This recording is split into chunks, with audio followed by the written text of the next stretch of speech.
Brother MFC-J5330DW wireless printer setup. Unbox and prepare the printer. Unbox, carefully remove the printer from its packaging. Take off all protective tapes and materials from inside and outside the printer. Install ink cartridges. Open the ink cartridge cover.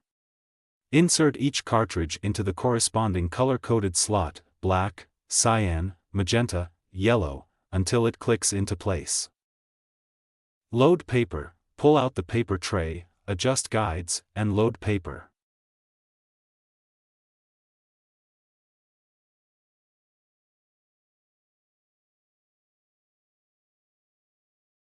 Turn on the printer, plug in the printer, press the power button, and wait for it to initialize. Connect to Wi-Fi, access menu and network WLAN setup wizard on the printer. Select your Wi-Fi network and enter the password. Download drivers. Go to the Brother support website, search for MFC-J5330DW, and download the drivers for your OS.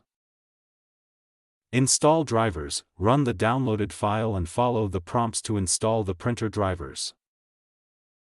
Set up printer on computer. Choose wireless as the connection type during installation and select your printer from the list.